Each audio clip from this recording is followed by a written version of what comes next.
తెలంగాణ రాష్ట్ర ప్రజలకు నమస్తే. రేవంత్ రెడ్డి గారు ఈ రోజు మీరు ప్రవేశపెట్టినటువంటి బడ్జెట్స్ 3,24,234 కోట్లు.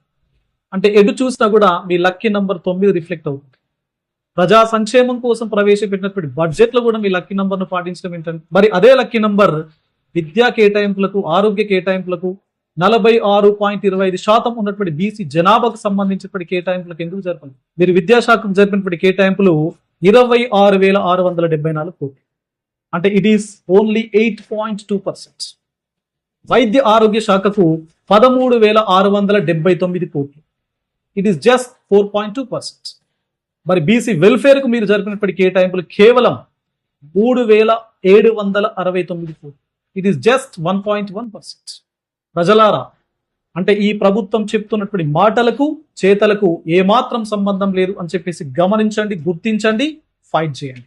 నమస్తే.